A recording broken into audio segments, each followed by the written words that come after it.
everyone, I'm back at it again with round 8 of the Portugal's Masters 2021. We're creeping in very close to the end of this saga, so to speak, this very long tournament. This round I was paired against José Francisco Veiga, a FIDE master of my age, and he was leading the tournament, actually by quite a big margin. And the last round I got to win against, I just got a win, so that gave me some motivation. And I went into this game basically, by the way, it was a double round day, which means basically we had 2 rounds on the same day. So I had defeated Luis Reis a couple hours ago, and I was playing here against Veiga, and yeah, basically my head was in a cool state. So he went e4, as he always does, and the tournament was already going bad. Even if I won this game and the next game, which will be the final game, the tournament would still end badly for me. So I figured, just like in the last game, I went d4 for the first time in my life. Here, why not mix it up as well? I also had prepared this opening, so I figured it was a good time to put it into use, and I played the Caro-Kann for the first time in my life. So tournament full of innovations for me. Some went better than others. He goes knight c3, d5, d4. He usually plays the 2 knights, which is a very, very main variation in the Caro-Kann.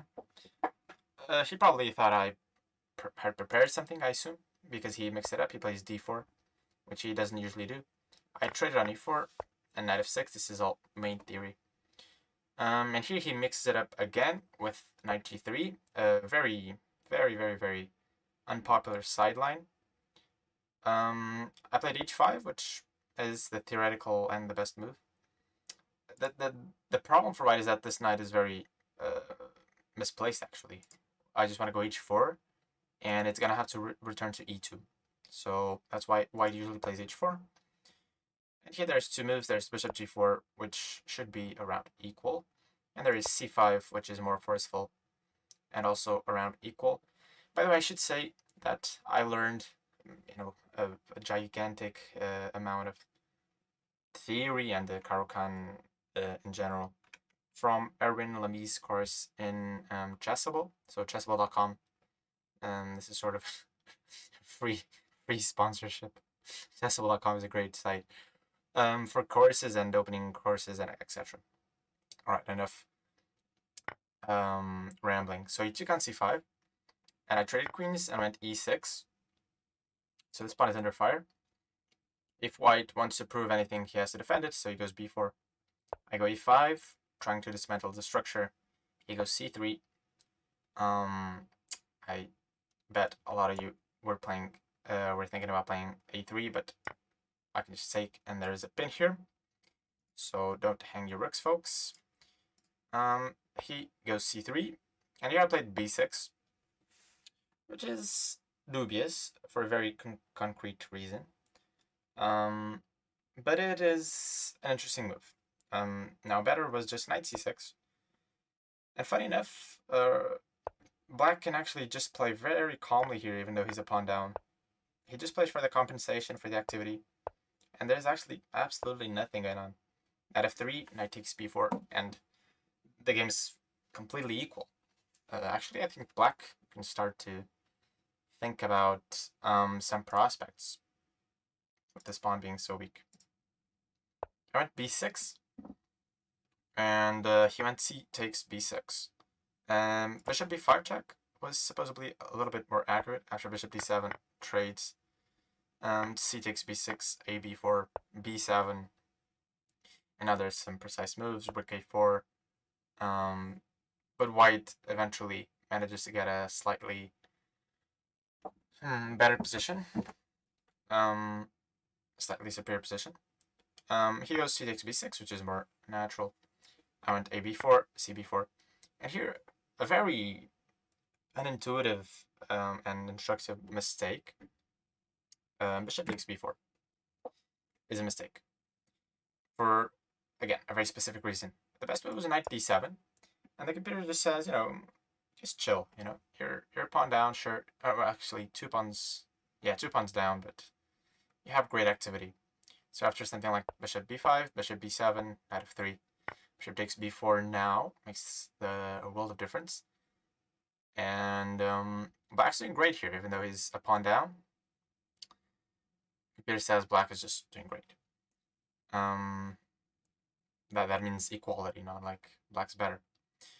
But yeah, as a mere human, I took on b4 hasty to get my pawns back.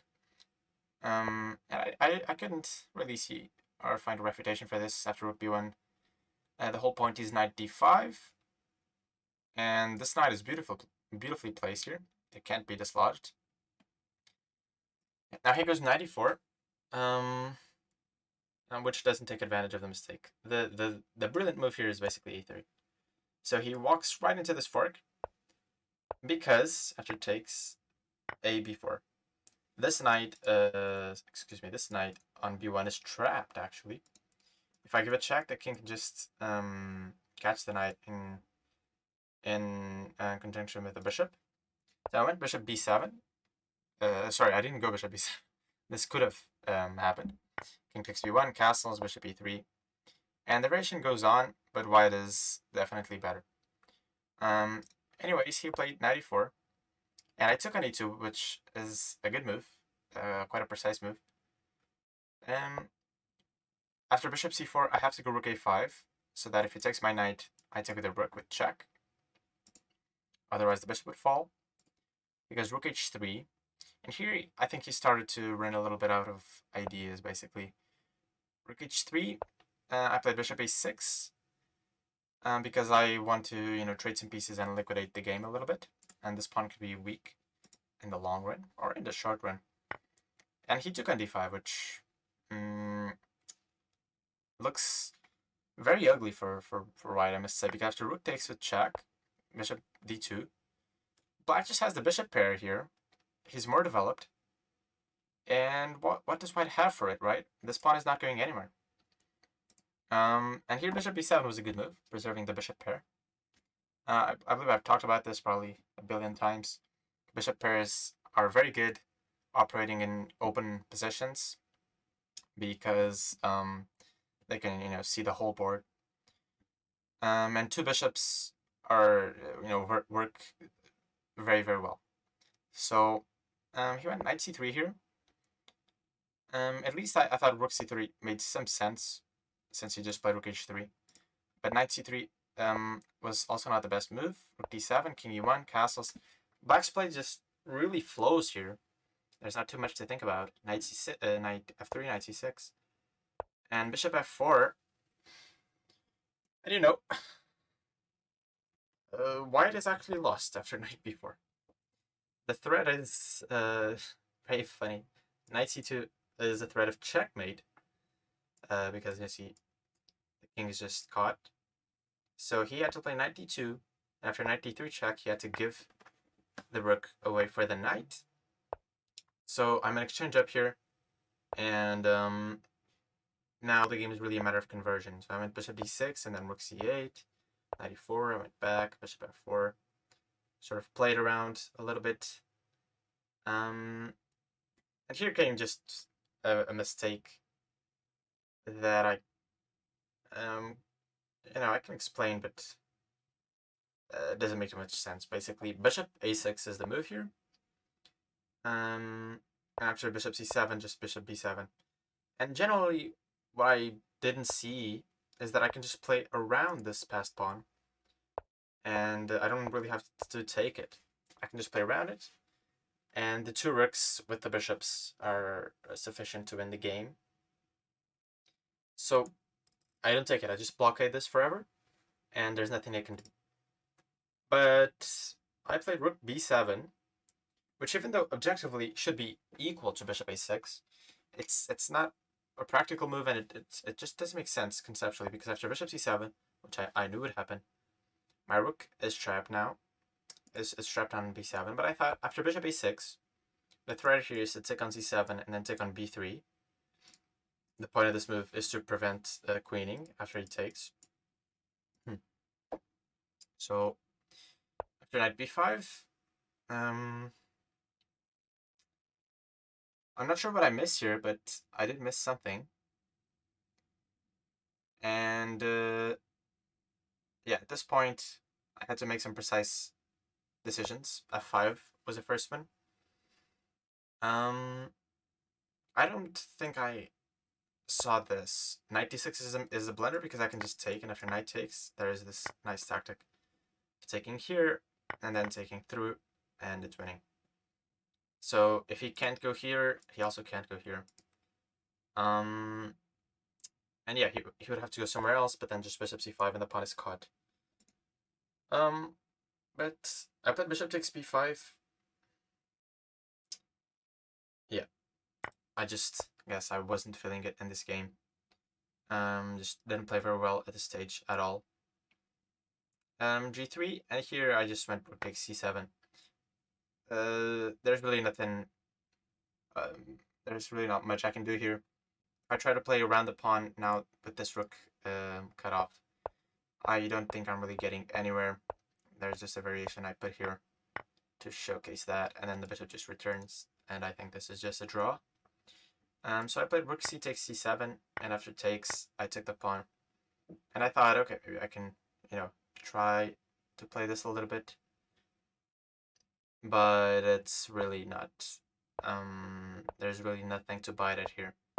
He just defends f2, and after a couple moves, we agreed to draw after rook d6 on move 43. So yeah, this game is a pity because I really had a chance. I mean, I was dead winning, to put it objectively. And I made a couple of very poor decisions, like rook b7 was a bad decision. And then I sort of panicked with this knight d6, and I just took on b5 into rashly. Yeah, this game was a draw. Actually, Veiga went on to win the tournament. I believe a full point ahead of the competition. So he really had a fantastic run. And yeah, next round is the 9th round, the last round of this tournament. So I'll see you soon with that. Until then, peace out and take care.